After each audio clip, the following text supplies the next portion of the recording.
Hello everyone. जैसा कि हम सभी जानते हैं कि हम लोग लूसेंट किताब को बहुत अच्छे तरीके से पढ़ाई कर रहे थे और आज से हम स्टार्ट करने वाले हैं बायोलॉजी यानी जीव विज्ञान। आज का क्लास नंबर हमारा पहला है जीव विज्ञान का। हमने बहुत अच्छे तरीके से नोट्स बना लिए हैं और एक एक चीज़ हम आपको समझाते चले जाएंगे। क्लास स्टार्ट करने से पहले मैं आपको कुछ अपडेट देता हूँ कि हम लोग कैसे पढ़ाई करेंगे, क्या करेंगे। तो सबसे पहले ये रहा लूसेंट। ठीक है, लूसेंट किताब में ये सारा जो पॉइंट दिया है, लाइन दिया है, आपको नहीं समझ में आएगा, लेकिन हम इसी को बेहतरीन तरीके से यहाँ पे लिख के अच्छे से पढ़ा रहे हैं। ठीक है, एकदम अच्छे तरीके से समझा के बता रहे हैं। ऐसे आपको लूसेंट में नहीं देखने को मिलेगा, लेकिन हम बता रहे हैं, आप हमसे पढ़िए। और देखिए, इस किताब से घटना चक्र बीपीएससी का 2026 का किताब है। इससे हम क्वेश्चन प्रैक्टिस करेंगे, बहुत अच्छे तरीके से एक एक सवाल कंप्लीट करेंगे। बिना किसी टाइम को वेस्ट करते हुए आप हमारे साथ पढ़ाई कर लीजिए। इसी के साथ मैं एक और अपडेट देना चाहूँगा। क्या, तो आइए, लूसेंट किताब का एंशिएंट हिस्ट्री हम लोगों ने कंप्लीट कर लिया है। सारा कुछ कंप्लीट कर लिया है ये चीज़, और इसका प्रॉपर नोट्स बना के हम टेलीग्राम पे अपलोड कर दिए। आप हमारे टेलीग्राम ग्रुप ज्वाइन कर लीजिए, वहाँ से नोट्स को डाउनलोड करिए, मन करे तो निकलवा लीजिए या खुद लिख लीजिए। और हमारा सिलेबस 100 डेज में कंप्लीट हो जाएगा, 15 नवंबर तक। ठीक है, तो अभी फास्ट हम लोग चलेंगे। तो चलिए शुरुआत करते हैं बायोलॉजी क्लास नंबर फर्स्ट। ये रहा बायोलॉजी जीव विज्ञान क्लास नंबर फर्स्ट। 100 दिन में हम लोग का सिलेबस खत्म करना है, यानी 15 नवंबर तक पूरे लूसेंट को कंप्लीट कर लेना है, अच्छे तरीके से नोट्स बना के क्वेश्चन प्रैक्टिस करते हुए। थोड़ा सा भी चिंता करने की ज़रूरत नहीं है कि मैं कुछ गलत पढ़ा रहा हूँ या फिर लूसेंट नहीं पढ़ा रहा हूँ। मेरे भाई देखो, जो चीज़ इसमें दिया है वही चीज़ हमने इसमें लिखा है, बल्कि 2-4 पॉइंट एक्स्ट्रा हमने ऐड कर दिया है जो मुझे इंपॉर्टेंस लगा है पीवाईक्यू क्वेश्चन को देखकर। आप बस नोट्स को बनाइए, पढ़ते जाइए बिना किसी टाइम को वेस्ट करते हुए। आपके पास बहुत कम समय है, इधर उधर मास्टर के चक्कर में पढ़िएगा, आपका टाइम वेस्ट हो जाएगा, सिलेबस कहीं पूरा नहीं हो पाएगा। लूसेंट किताब को आप हल्के में मत लीजिए। न जाने कितने लोग इस किताब के पढ़कर क्या क्या नौकरी ले लिए। बिहार पुलिस में तो बहुत सारे स्टूडेंट ने रिजल्ट लिया है, लेकिन आपको लूसेंट पढ़ना अच्छे से आना चाहिए तब ना। लेकिन कोई तो है जो पढ़ा रहा है आपको अच्छे से समझा के बता के, तो आप चुपचाप मन लगा के पढ़ाई कर लीजिए। आराम से कान में ब्लूटूथ लगाइए, टेबल कुर्सी बैठिए। आप लाइब्रेरी में है तो लाइब्रेरी में अच्छे से पढ़िए, या फिर घर पे हैं तो घर पे अच्छे से पढ़िए। मसला ये है कि पढ़ाई होते रहना चाहिए। ज़्यादा आप लोगों का टाइम ले लिए, अब चलिए शुरुआत करते हैं। देखिए, जीव विज्ञान यानी कि बायोलॉजी क्लास नंबर फर्स्ट। 3 बार बोल दिए class number first, class number first. तुम लोग भी कहोगे कि क्या बार बार बोल रहे हैं, स्टार्ट तो कीजिए। लेकिन स्टार्ट करते हैं। क्लास नंबर फर्स्ट है तो थोड़ा तुम लोगों को कॉन्सेप्ट में डाउट होगा कि कैसे पढ़ाएंगे, क्या करेंगे, इसीलिए मैं क्लियर कर रहा हूँ। जो भी पुराने स्टूडेंट हैं उनको पता होगा कि हम कैसे पढ़ाते हैं और उनको कैसे पढ़ना है। फिर भी आपको कुछ भी डाउट लगता है तो कमेंट बॉक्स में पूछिए, मैसेज कीजिए, हम आपको सारा डाउट क्लियर कर देते हैं। और कुछ अगर नहीं समझ में आता है फिर भी आप पूछिए हमसे, अलग से वीडियो बनाकर हम बता देंगे, या फिर अगले वीडियो में हम उसको क्लियर कर देंगे, समझा देंगे। तो चलिए शुरुआत करते हैं। जीव विज्ञान को शुरुआत करने से पहले कुछ सामान्य जानकारी पढ़ेंगे, उसके बाद से यहाँ से आपका चैप्टर शुरुआत हो रहा है, पहला जीवधारियों का वर्गीकरण। ठीक है, लेकिन यहाँ पे कुछ एक्स्ट्रा पॉइंट दिया हुआ है, इस सब चीज़ को हम लोग कवर करेंगे और अपने तरफ से कुछ एक्स्ट्रा पॉइंट ऐड कर दिए हैं। जीव विज्ञान यानी बायोलॉजी किससे कहते हैं, क्या कंडीशन है, क्या क्राइटेरिया होना चाहिए, क्या क्या शर्त होना चाहिए किसी को जीव कहने के लिए। विज्ञान क्या है, सबसे पहले इसको जानते हैं। जीव विज्ञान को डिफाइन करते हैं। भाई क्या है, क्या क्राइटेरिया है कि हम जीव विज्ञान कहेंगे। जीवधारियों का अध्ययन, वर्ल्ड में हमारे जितने भी लिविंग थिंग्स हैं, पूरी दुनिया में जितने भी लिविंग थिंग्स हैं, यानी कि जिनके पास लाइफ है, जीवन है, उसे कहते हैं जीवधारियों। अब उन जीवधारियों को पढ़ाई करना, स्टडी करना जीव विज्ञान कहलाता है, यानी कि study of life, study of living organism जीव विज्ञान कहते हैं। जीव विज्ञान मतलब कौन, टेबल कुर्सी चेयर नहीं। जीव विज्ञान में ऐसा जीवधारी जिसके पास जीव हो, जैसे कि हम हो गए, आप हो गए, मेढक हो गया, कुत्ता, बिलाई, सियार, ये सब जीव विज्ञान में आता है। यानी कि स्टडी ऑफ लिविंग थिंग्स, उसे कहते हैं जीव विज्ञान। अब देखिए, ये जो जीव विज्ञान है, इसका ये जीव विज्ञान वर्ड, ये शब्द सबसे पहले कौन दिया था। आपके क्वेश्चन एग्जाम में आए हुए हैं कि जीव विज्ञान यानी बायोलॉजी सबसे पहले वर्ड शब्द कौन दिया था। तो 2 साइंटिस्ट थे जिनका नाम था लैमार्क और ट्रेविरेनस। लैमार्क और ट्रेविरेनस, ये जो 2 वैज्ञानिक थे, 1802 में बायोलॉजी शब्द यानी जीव विज्ञान शब्द दिए। जीव विज्ञान क्या है, तो जीवधारियों का अध्ययन जीव विज्ञान कहलाता है। जो जीव विज्ञान बायोलॉजी 2 वर्ड से मिल के बना होता है, bio plus logy. Bio plus logy, bio का मतलब होता है लाइफ, लॉजी का मतलब होता है लोगस यानी स्टडी यानी अध्ययन। अभी हम लोग समझे हैं जीवधारियों का अध्ययन यानी कि स्टडी ऑफ लाइफ, यहाँ पे लिख दिए हैं स्टडी ऑफ लिविंग ऑर्गेनिज्म। जीवधारियों का अध्ययन इसी कहते हैं जीव विज्ञान। आशा करता हूँ कि यहाँ तक आपको समझ में आ गया होगा। हम बहुत कोशिश कर रहे हैं कि एकदम 0 लेवल से लेकर आपको अप लेवल तक समझाएं। बायोलॉजी है भाई, कॉन्सेप्ट का चीज़ है, समझना पड़ता है। इसको रटने से कुछ नहीं होगा, समझ में नहीं आएंगे, भुला जाओगे।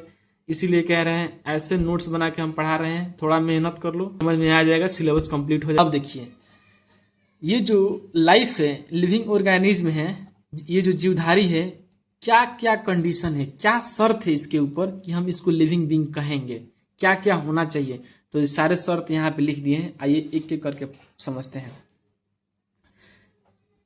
देखिए, जो लिविंग ऑर्गेनिज्म है, जो जीवधारी है, उसके पास ये सारे कंडीशन होना चाहिए, तब उसे कहेंगे हम लिविंग बीइंग। और ये सारे कंडीशन ऑलरेडी होता है, आप पढ़िएगा, मैं समझाऊंगा, आप रिलेट कर पाइएगा। आइए सबसे पहले पढ़ते हैं रेस्पिरेशन, श्वसन। ये आपको लूसेंट किताब में नहीं दिया है, लेकिन एग्जाम के लिए इंपॉर्टेंट है, इसलिए मैं आपको समझा रहा हूँ। सबसे पहले पढ़ते हैं रेस्पिरेशन यानी श्वसन। श्वसन क्या है? यानी कि कोई भी जीवधारी O2 के अंदर लेता है और CO2 के बाहर छोड़ता है, उसे कहते हैं श्वसन। यानी कि इनटेक ऑफ ऑक्सीजन और आउटटेक ऑफ CO2, यानी कि ऑक्सीजन को अंदर लेना और CO2 को बाहर निकालना, उसी को कहते हैं रेस्पिरेशन। यानी कि एक ऐसा प्रक्रिया है जिसके तहत जीवधारी ऑक्सीजन को अंदर लेता है और CO2 को बाहर करता है, उसी को कहते हैं रेस्पिरेशन। पहला कंडीशन क्या हुआ लिविंग बीइंग के लिए, जीवधारी के लिए, कि वो रेस्पिरेशन करना चाहिए, यानी कि सांस लेना चाहिए, यानी कि श्वसन करना चाहिए। दूसरा कंडीशन यानी वृद्धि, तीसरा पोषण, चौथा पाचन प्रजनन, फिर सेंसिटिविटी यानी संवेदनशीलता, फिर कोशिका संरचना। ये सारे कंडीशन है, ठीक है। तो आइए दूसरा देखते हैं, वृद्धि यानी ग्रोथ यानी मूवमेंट। प्लांट की बात करते हैं तो ग्रोथ का बात होता है, एनिमल की बात करते हैं तो यानी मूवमेंट का बात होता है, और ग्रोथ का ही बात होता है। तो इसमें क्या होता है, यानी कि एक जगह से दूसरे जगह जाना है। जैसे कि हम हो गए और आप हो गए, अक्सर देखते हैं कि हम लोग मूवमेंट कर सकते हैं, एक जगह से दूसरे जगह जा सकते हैं।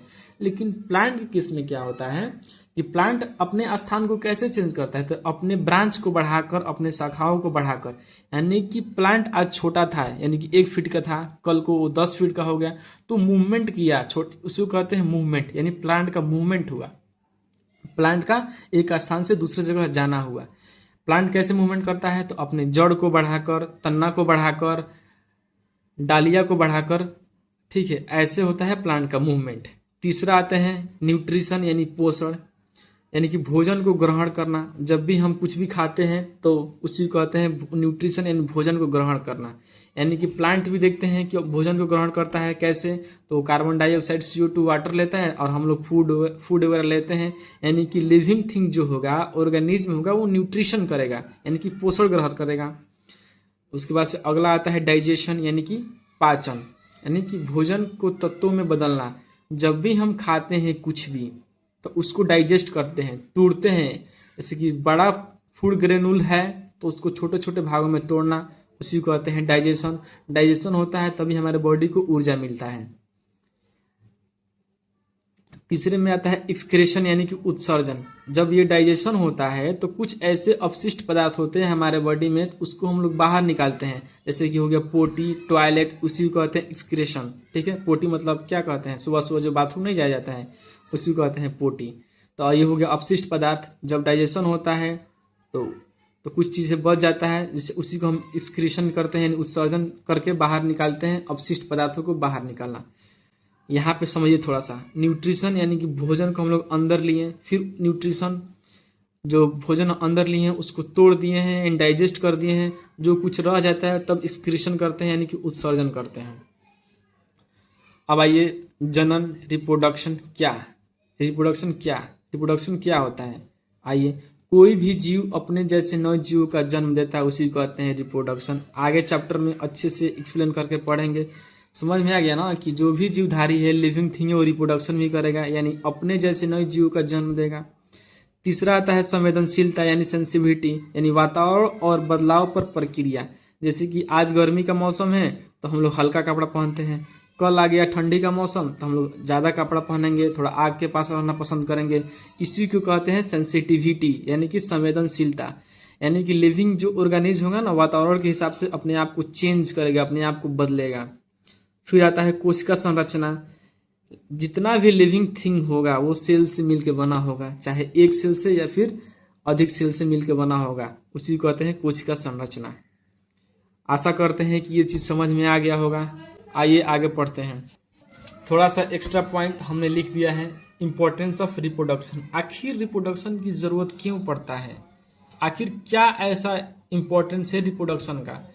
तो वंशों की निरंतरता को मेंटेन करने के लिए, यानी कि मेंटेन द डेथ रेट, वंशों की निरंतरता को मेंटेन करने के लिए, वंशों की निरंतरता को पूरा करने के लिए। यानी कि मान लो कि अगर किसी के परिवार में 10 लोग हैं, अगर रिप्रोडक्शन नहीं होगा, नए बच्चे नहीं आएंगे तो उनका वंश तो समाप्त हो जाएगा। इन्हीं को मेंटेन करने के लिए रिप्रोडक्शन की ज़रूरत है। यानी कि जब केवल ये दुनिया ही पूरा ख़त्म हो जाएगा, ऐसे हम अगर देखते हैं तो अगर पृथ्वी पर से केवल लोग मरे, केवल लोगों का डेथ हो, कोई नया जन्म ही ना ले, तो पृथ्वी पर लोग रहेंगे ही कहाँ। तो आबादी को संतुलन को बचाए रखने के लिए भी हमें रिप्रोडक्शन चाहिए। विभिन्नता और विकास, यानी कि डाइवर्सिटी एंड इवोल्यूशन करने के लिए भी हमें रिप्रोडक्शन चाहिए। तुमको नहीं समझ में आया होगा विभिन्नता और विकास, डाइवर्सिटी एंड इवोल्यूशन, मैं इसको अभी बताता हूँ क्या है ये चीज़, एक एग्जाम्पल से। सुनना ध्यान लगा के, मेरे पास 2-3 कहानी है लेकिन हम एक चीज़ बता रहे हैं, तुमको सुनना। मान लो कि आज से कुछ साल पहले, बहुत साल पहले, मान लो कि 50 साल पहले, ठीक है, मच्छर जो था ना, मच्छर केवल जो मच्छर था ना, आज से 50 साल पहले लोग केवल धुआं कर देते थे ना, धुआं थोड़ा सा आगे जला दिए तो मच्छर भाग जाया करता था। तुम सुना होगा कि तुम्हारे दादा कहते होंगे ना कि 50 साल पहले, क्या 15-20 साल पहले, तुम सुना होगा ना कि तुम्हारे दादा कहते होंगे कि आगे जला दो मच्छर भाग जाइए सन, आगे जला दो मच्छर भाग जाएगा सब। पहले केवल धुआं कर दिया जाता था ना तो मच्छर भाग जाता था, लेकिन उनके पास हुआ डाइवर्सिटी, इवोल्यूशन की, अपने आप को अडेप्ट किए, तो केवल धुआं से नहीं भागते थे, नहीं भागे। तब हमको बनाया गया मोटीन आया, कछुआ नहीं बोलते हैं गांव में, कछुआ, मोटीन आया, मोटीन जलाया गया, तब मच्छर भागने लगा। फिर मच्छरों ने अपने आप को इवोल्यूशन किया, अपने आप को डेवलप किया, तब लाया गया इलेक्ट्रिक वाला, वो छनाटा जैसा नहीं होता है बैडमिंटन, उसको लाया गया, इलेक्ट्रिक से मच्छर को भगाया गया। फिर उसके बाद से और एक और आया, क्या, ऑल आउट आया, ठीक है, ऑल आउट। तो मच्छरों ने अपने आप को इवोल्यूशन किया, अपने आप को मजबूत किया, तब हम लोगों ने उनके भगाने के लिए इतने सारे प्रक्रिया अपनाए। अगर मच्छरों ने नहीं अडॉप्ट किया होता तो हमें धुआं करने से ही मच्छर भाग जाते। तो अपने आप को मेंटेन करने के लिए, वातावरण के अकॉर्डिंग अपने आप को ढालने के लिए, मजबूत करने के लिए विभिन्नता और इवोल्यूशन चाहिए। समझ में आ गया होगा ये वाला पॉइंट। अब चलिए यहाँ पे आगे हम पढ़ते हैं। जीव विज्ञान की कुछ शाखाएं, ठीक है, ये इंपॉर्टेंट है, 1-2 नंबर का आ जाएगा किसी न किसी शिफ्ट में। बीपीएससी भी पूछता है, बिहार दरोगा पूछता है, और एसएससी भी पूछ लेता है, और बिहार पुलिस भी पूछ लेता है। तो हर एग्जाम के लिए इंपॉर्टेंट है, याद कर लेना। एपीकल्चर क्या है भाई, तो मधुमक्खी पालन का अध्ययन, मधुमक्खी पालन का अध्ययन एपीकल्चर। सेरीकल्चर क्या है, तो रेशम कीट पालन का अध्ययन सेरीकल्चर। पीसीकल्चर क्या है, तो मत्स्य पालन का अध्ययन पीसीकल्चर। माइकोलॉजी, कॉकों का अध्ययन माइकोलॉजी, कॉक मतलब फंगस का अध्ययन माइकोलॉजी। फाइकोलॉजी, शैवालों का अध्ययन यानी अलगी का अध्ययन, स्टडी ऑफ अलगी, फाइकोलॉजी। एंथोलॉजी क्या है, तो पुष्पों का अध्ययन एंथोलॉजी। पोमोलॉजी क्या है, तो फलों का अध्ययन, पोमोलॉजी क्या है, तो फलों का अध्ययन। अब यहीं पे क्वेश्चन एक पूछा था बीपीएससी। और ऑर्निथोलॉजी क्या है, तो पक्षियों का अध्ययन। और निथोलॉजी क्या है, तो पक्षियों का अध्ययन। अब देखो यहाँ पे कैसे बीपीएससी एक क्वेश्चन पूछा था, तुमको दिखाते हैं, आओ। देखो यहाँ पे लिखा है पोमोलॉजी यानी फलों का अध्ययन, और ऑर्निथोलॉजी पक्षियों का अध्ययन। तो यहाँ पे देखो बीपीएससी कैसे क्वेश्चन पूछा है। पोमोलॉजी यानी कि फलों का अध्ययन। पोमोलॉजी निम्नलिखित में से किसका अध्ययन है, तो पत्तियों का अध्ययन, फलों का अध्ययन, फूलों का अध्ययन, उपयुक्त में से कोई नहीं। तो ऑप्शन नंबर बी हो जाएगा, फलों का अध्ययन। हम लोगों ने नोट्स में अभी पढ़ा था। फिर देखो यहाँ पे क्या पूछा है, ऑर्निथोलॉजी और ऑर्निथोलॉजी अध्ययन है क्या, किस चीज़ का, तो पत्तियों का अध्ययन, हड्डियों का अध्ययन, पक्षियों का अध्ययन, उपयुक्त में से एक से अधिक, ठीक है। तो इसका आंसर हो जाएगा पक्षियों का अध्ययन, आंसर नंबर सी हो जाएगा पक्षियों का अध्ययन, ठीक है। ऑर्निथोलॉजी पक्षियों का अध्ययन, ठीक है। अब एक चीज़ हम तुमको एक्स्ट्रा बता देते हैं, अपने नोट्स में लिख लेना। हड्डियों की पढ़ाई विज्ञान की किस शाखा के अंतर्गत आती है? तो ऑस्टियोलॉजी कहते हैं, यानी कि स्टडी ऑफ बोन ऑस्टियोलॉजी कहलाता है, ठीक है। तो यहीं से घुमा फिरा एक क्वेश्चन आएगा। और ऑस्टियोलॉजी हम कब पढ़ाते तुमको? जब हम सेल पढ़ाएंगे ना, या फिर टिश्यू, तो उसमें हम पढ़ाएंगे तुमको ऑस्टियोलॉजी। तो ऐसे हम लोग पढ़ाई करेंगे, समझ रहे हो। आइए अब यहाँ पे देखते हैं। इथियोलॉजी मछलियों का अध्ययन कहलाता है। इटमोलॉजी कीटों का अध्ययन। डेंड्रोलॉजी यानी वृक्ष एवं झाड़ियों का अध्ययन। ऑफिनोलॉजी यानी सांपों का अध्ययन। सौरोलॉजी यानी छिपकलियों का अध्ययन। सिल्वीकल्चर क्या कहलाता है? यानी काष्ठी पेड़ का अध्ययन, ठीक है। हॉर्टिकल्चर यानी उद्यान विज्ञान कहलाता है। फ्लोरिकल्चर यानी फूलों का खेती, समझ रहे हो, फ्लोरिकल्चर यानी फूलों का खेती। अब देखो, एंथोलॉजी फूलों का अध्ययन। एग्रोस्टोलॉजी घास का अध्ययन। हाइड्रोपोनिक्स पानी में मिट्टी के बिना बढ़ते पौधे का अध्ययन, यानी कि the plant who growth in water without soil that is called hydroponic, यानी कि पानी में मिट्टी के बिना बढ़ते पौधों का अध्ययन कहलाता है हमारा हाइड्रोपोनिक्स। अब देखते हैं आगे।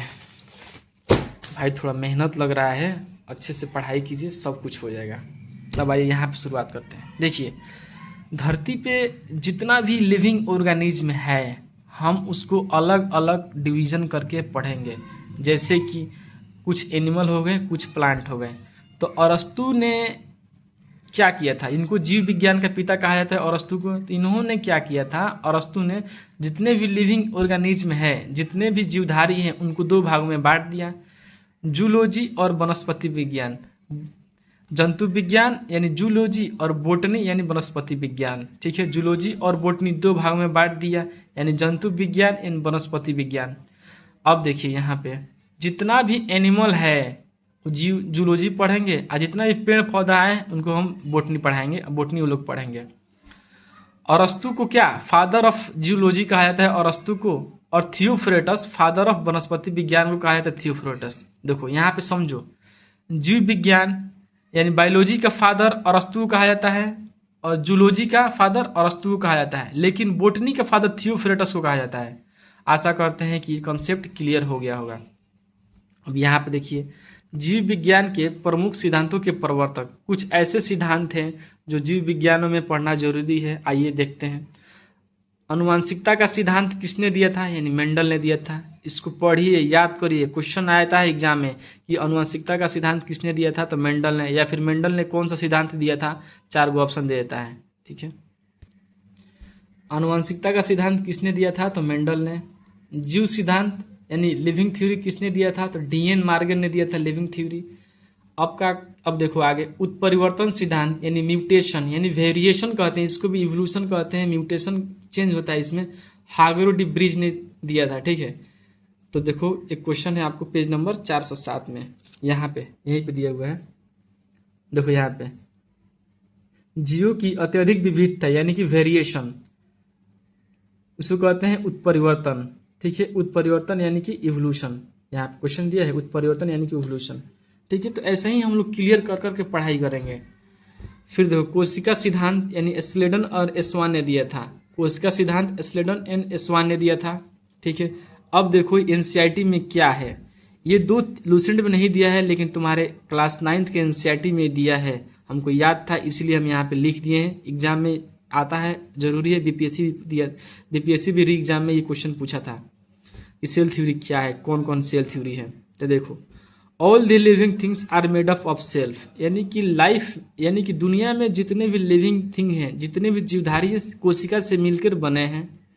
अब देखो दूसरा क्या है, तो new cell arises from pre existing cell, ये आपका एनसीईआरटी में लाइन लिखा हुआ है, लेकिन हम सिंपल भाषा में लिख दिए हैं new cell come from old cell, यानी कि जितना भी नया सेल है पुराने सेल से ही बनते हैं, डिवीजन करके तोड़ के, ठीक है, हमारे बॉडी में बनते हैं, ठीक है। अब देखिए, उत्पादित लक्षणों की वांशिकता का नियम लैमार्क ने दिया था। ये क्या है भाई? The theory of inheritance of acquire character, यानी कि जितना भी हमारे इन्वायरमेंट में बदलाव हो रहा है उसके अकॉर्डिंग हमारा बॉडी चेंज करता है, उसी को कहते हैं वंशानुगति का नियम, उत्पादित लक्षणों की वंशानुगति का नियम लेमार्क ने दिया था। प्राकृतिक वर्ण सिद्धांत नेचुरल सिलेक्शन डार्विन ने दिया था। बाइनोमियल नोमेनक्लेचर कैरोलस लिनियस ने दिया था। यानी कि जितना भी लाइफ है उसको एक वैज्ञानिक नाम देते हैं, द्विनाम पद्धति के करके। द्विनाम पद्धति एक प्रक्रिया है, उसके तहत ऑर्गेनिज्म को वैज्ञानिक नाम देते हैं। कैरोलस लिनियस ने दिया था इसको। फिर डीएनए का डबल हेलिक्स स्ट्रक्चर यानी डीएनए का द्विखंडन मॉडल वाटसन एंड क्रिक ने दिया था। ठीक है, वाटसन एंड क्रिक ने दिया था। एक क्वेश्चन देखो यहाँ पे पेज नंबर 4 से 11, देखो यहाँ डीएनए डबल हेलिक्स संरचना की खोज किसके द्वारा की गई थी? तो option number B James Watson और फ्रांसिस क्रिक ने था। ठीक है, अब देखिए आगे आते हैं, यहाँ पे पढ़ाई करते हैं जीवधारियों का वर्गीकरण। ठीक है, मतलब जितने भी लिविंग थिंग्स है उसको हम अलग अलग समूह में बांटेंगे, अलग अलग किंगडम में बांटेंगे, अलग अलग जगत में बांटेंगे। आइए पढ़ते हैं। देखो, एक वैज्ञानिक थे अरस्तु, उन्होंने जीवधारियों को 2 भागों में बांटा, जंतु समूह और वनस्पति समूह। हम उधर भी देखे थे, लेकिन यहाँ पे भी हम थोड़ा सा पढ़ लिए क्योंकि आगे भी और लोग हैं, और लोग आए हैं, इसलिए हम इनको भूल नहीं सकते हैं, इसलिए इनको भी हम लिख दिए। तो अरस्तु थे, एक वैज्ञानिक थे, जीवधारियों को 2 भागों में बांटा था, जंतु समूह और वनस्पति समूह। अरस्तु का एक पुस्तक है हिस्टोरिया एनिमालिया।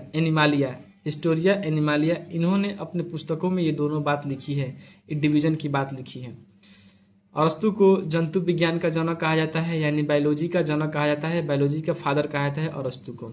फिर एक अगला साइंटिस्ट थे लिनियस, इन्होंने जीवधारी को किंगडम में बांटा, यानी जगत में बांटा, यानी पादप जगत और जंतु जगत। जितना भी वनस्पति से रिलेटेड है, प्लांट से रिलेटेड है, वो प्लांट किंगडम में हम पढ़ेंगे, और एनिमल से रिलेटेड है एनिमल किंगडम में पढ़ेंगे, जैसे कि हम हो गए, आप हो गए, कुछ डॉग हो गए, बिल्ली हो गई, ये सब चीज़ हम लोग जंतु के बारे में पढ़ेंगे, जंतु में पढ़ेंगे।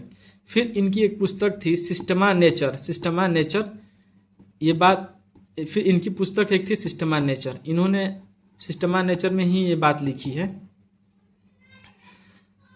आधुनिक वर्गीकरण का पिता कहा जाता है, यानी कि फादर ऑफ टेक्सोनॉमी लिनियस को कहा जाता है। आधुनिक वर्गीकरण का पिता लिनियस को कहा जाता है, यानी कि फादर ऑफ टेक्सोनॉमी लिनियस को हम कहते हैं।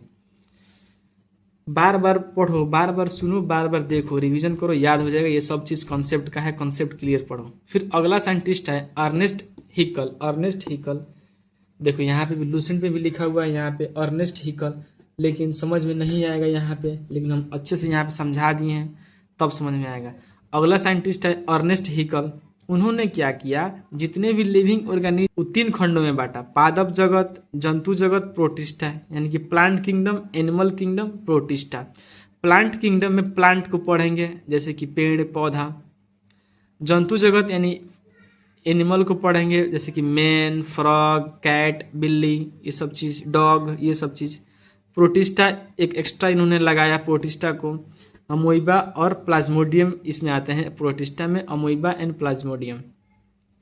इन तीनों के बाद से एक और बेहतरीन प्रीमियम क्वालिटी के साइंटिस्ट थे R.H. व्हिटकर। उन्होंने लिविंग थिंग को 5 जगत में वर्गीकरण किया। R.H. व्हिटकर ने 5 जगत में वर्गीकरण किया। क्या क्या?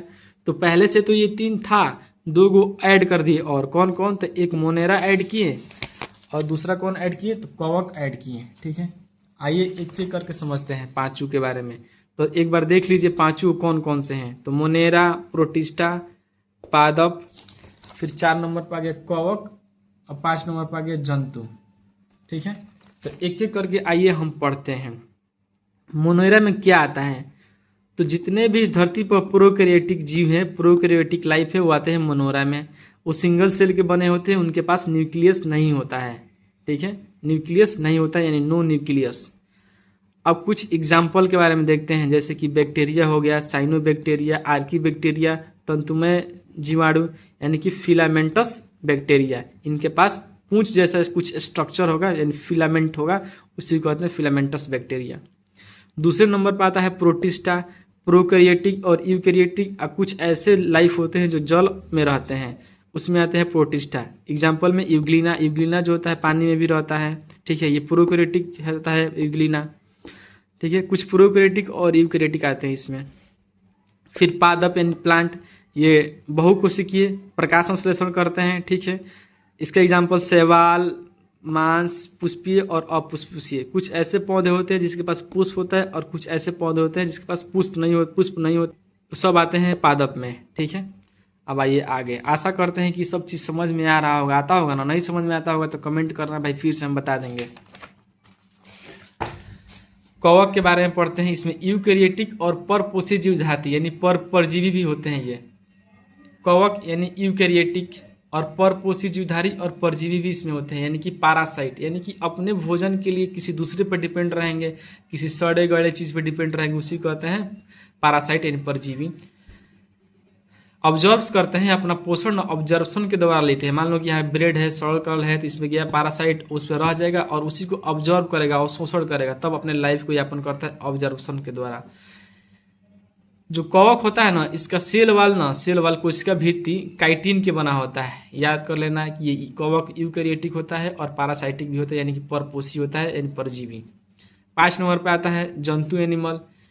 इसमें देखो पढ़ते हैं जंतु समभोजी यानी कि होलोजिक और यूकैरियोटिक इसमें पढ़ते हैं। जैसे कि क्या हो गया, इसका एग्जाम्पल हाइड्रा, जेलीफिश, कृमि, सितारा मछली, उभयचर यानी कि ऐसा लाइफ जो पानी और जमीन दोनों पर है। इसमें आता है मेढक, एक अम्फेबियन से यानी उभयचर है। फिर पक्षी स्तनधारी, अब मैंने और जितने भी स्तनधारी जीव हैं वो मैंने जो बच्चे को जन्म देते हैं, एक डॉल्फिन हो गई जो स्तनधारी होती है। यहाँ से एक क्वेश्चन भी आया था आपको, यहाँ पे जीवधारी जीव जो बच्चे को जन्म देते हैं, इसमें आ गया डॉल्फिन जो जीवधारी है। अब देखो यहाँ पे क्या क्वेश्चन आया था कि डॉल्फिन वर्गीकृत किए जाते हैं मत्स्य में, उभयचर में, सरीसृप में या स्तनी में। तो ऑप्शन नंबर डी स्तनी में। ऐसे ही क्वेश्चन आते हैं भाई, ऐसे ही खोल के पढ़ा जाता है, ऐसे ही समझ के पढ़ा जाता है। अब देखो जो जंतु के हम ना मेटाजोआ भी कहते हैं, याद कर लेना। अब देखो वर्गीकरण पदानुक्रम, देखो इसमें ज़्यादा साइंस नहीं है, बस हम बताए थे इसमें कैसे सवाल आते हैं, क्या आता है। याद कर लेना कि जो मान लो कोई नया जीव मिला तो समझो जगत हो गया, जगत में कोई नया जीव मिला तो किंगडम हो गया। फिर उसका स्ट्रक्चर देखेंगे, प्लांट है कि एनिमल है, तो अगर एनिमल रहेगा तो उसे फाइलम डिवीजन करेंगे, और प्लांट रहेगा तो फाइलम करेंगे। फिर उसको वर्ग यानी क्लास उसका डिवीजन करेंगे, फिर गण, फिर कुल, फिर वंश, फिर जाति। ये याद कर लेना सीक्वेंस। वर्गीकरण का पदानुक्रम क्या होता है कि ये सब प्रोसेस है, ये सब प्रोसेस करके डाला जाता है इन पांचों में, जो भी पढ़े ना उसमें पाता है कि वो यूकैरियोटिक है कि प्रोकैरियोटिक है कि सिंगल सेल है कि डबल सेल में है, यहीं से डिफाइन करता है। ये सब डिफाइन करके उसमें भेजा जाता है। समझ में आ गया? तो ये डिफाइन करने का प्रोसेस है। सीक्वेंस याद कर लेना, बस हो गया। अब देखो वर्गीकरण की आधारभूत इकाई जाति होती है, स्पेसिस होती है। समझ में आ गया मेरे भाई? दिमाग मत लगाना, बस सीक्वेंस तुम इसका याद कर लेना, ठीक है। अब एक और चीज़ इंपॉर्टेंट पॉइंट याद कर लो। अगर हम ऊपर से नीचे आएंगे तो समझो कि स्पेसिफिसिटी यानी कैरेक्टरिस्टिक बढ़ेगा, यानी कि नीचे आ रहे हैं तो मान लो कि सेम जाति का जो स्पेसिस है ना उसका लक्षण बढ़ेगा। एक और चीज़ याद कर लो कि अगर ये वाला स्ट्रक्चर दिया है, इस सीक्वेंस में दिया गया है, यानी कि ऊपर से हम नीचे आए हैं तो समझ लो कि लक्षण बढ़ेगा, कैरेक्टरिस्टिक बढ़ेगा और जीवों में समानता बढ़ेगा और जीवों की संख्या बढ़ेगा। याद कर लेना। देखो अगर इस तरीके से सीक्वेंस दिया है, सबसे पहले जगत, संघ, वर्ग, गण, कुल, वंश और जाति, तो समझ लेना कि कैरेक्टर्स बढ़ेगा, जीवों में समानता बढ़ेगा और जीवों की संख्या बढ़ेगा। अगर यहीं नीचे से ऊपर दिया है तो ये सब उल्टा हो जाएगा। याद कर लेना, यानी कि नीचे से जब ऊपर दिया है तो समझ लेना जीवों की संख्या घटेगा, समानता कम होगा, कैरेक्टर सेम नहीं रहेगा। आगे देखो, यहाँ पे आते हैं। अब देखो जीव के नामकरण की पद्धति, ठीक है, जीव नाम पद्धति यानी नोमेनक्लेचर कैसे करते हैं। अब देखो ये जो सिद्धांत है नोमेनक्लेचर का सिद्धांत, यानी कि नोमेनक्लेचर टेक्सोनॉमी नोमेनक्लेचर का प्रक्रिया कौन दिए थे? तो कार्लस लिनियस ने दिया था। इन्हीं को कहते हैं फादर ऑफ टेक्सोनॉमी दिए थे। कार्लस लिनियस को कहते हैं फादर ऑफ टेक्सोनॉमी।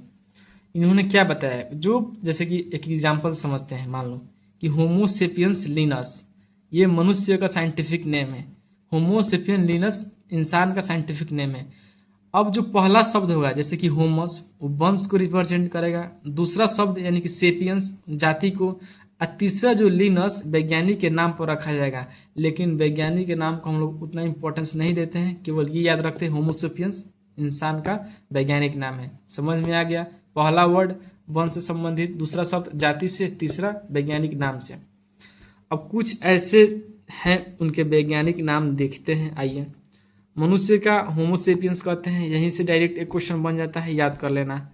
मनुष्य को होमोसेपियंस कहते हैं, मेढक को राना टिग्रीना, बिल्ली को फेलिस डोमेस्टिका, कुत्ता को कैनिस फेमिलिटिका, गाय को बोस इंडिका, मक्खी को मुस्का डोमेस्टिका, आम को मैग्नीफेरा इंडिका, धान का ओराइजा सटिवा, गेहूं का ट्रिटिकम अस्टिवम, मटर का पीसम सटाइवम, चना का सीसर एराइटनम, सरसों का कंपेट्रिस, ब्रासिका कंपेस्ट्रिस। आशा करते हैं मेरे भाई आज का बायोलॉजी का लेक्चर समझ में आया होगा। यहीं पे ख़त्म करते हैं। कल हम कुछ ज़्यादा पढ़ेंगे, बहुत ज़्यादा पढ़ेंगे, और कल हम स्टार्ट करेंगे कोशिका यानी सेल लूसेंट में। तो भाई जाओ लेक्चर को अभी देखो, कंप्लीट करो। अभी हम एक करंट अफेयर का भी एक लेक्चर अपलोड करेंगे, ठीक है। ठीक है, अच्छा लगे तो भाई थोड़ा शेयर करो, लाइक करो, सब्सक्राइब करो, दोस्तों को बताओ। और हाँ, मिलते हैं अगले क्लास में, तब तक के लिए जय हिंद जय भारत।